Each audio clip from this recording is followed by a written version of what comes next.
দেখছুন ভাই কামটা দেখছুন, তুফান সিনেমার আইটেম সং এর মাত্র একটা টিজ ছাড়ছে এই যে রায়হান রাফির ফেসবুক পেজে, এটা আবার শাকিব খান নিজের ফেসবুক পেজেও ছাড়ছে। কিন্তু দুঃখের বিষয় কি জানুন, মাত্র 3 ঘন্টার ভিত্তে হ্যাঁ 1 মিলিয়ন ভিউজ পাইছে। এটা কোন কথা? এটা একটা হ্যাঁ কি অনুগত মানুষ না, হ্যাঁ কি অনুগত সুপারস্টার না? হ্যাঁ নায়ক দিকে কি হয়েছে তাহলে? হ্যাঁ 3 ঘন্টার ভিতরে কি ভাই এত 1 মিলিয়ন ভিউজ পা কি বাবা? কারণ হি ইজ মেগা স্টার।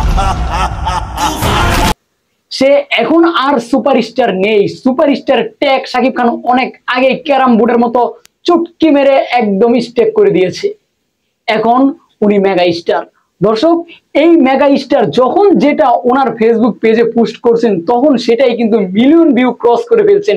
আপনারা খেয়াল করবেন, কলকাতার সুপারস্টার জিতের বুমেরাং টিজারটা 1 মাস অতিক্রম করে ফেলার পরও উনি কিন্তু 1 মিলিয়ন ক্রস করতে পারেননি।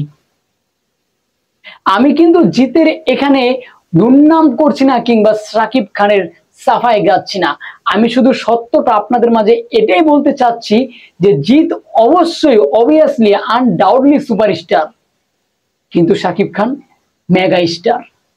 আজকে এই উড়াধুরা গানের যে টিজটা ছাড়লো সেটাও কিভাবে 1 মিলিয়ন ক্রস করে ফেলে আমার মাথায় ধরে না।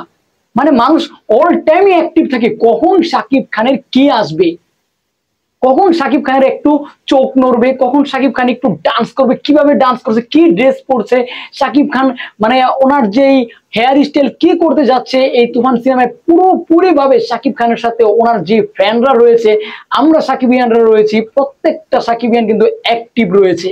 যাই হোক দর্শক, শাকিব খানের এই যে ফ্যানগুলো অ্যাক্টিভ আছেন, এই অ্যাক্টিভ গুলো আমার কমেন্ট বক্সেও দেখিয়ে দিন যে আপনারা কতটা দুর্দান্ত অ্যাক্টিভ। সারা বিশ্বে অনেক হিরো থাকতে পারে, শাহরুখ খানও থাকতে পারে, কিন্তু শাকিব খানের ফ্যান অ্যাক্টিভ কোনো হিরোর চাইতে কম নয়। এটা কিন্তু ইটস ট্রু। আমার কথাটা সত্য না মিথ্যা অবশ্যই কিন্তু কমেন্ট করতে ভুলবেন না।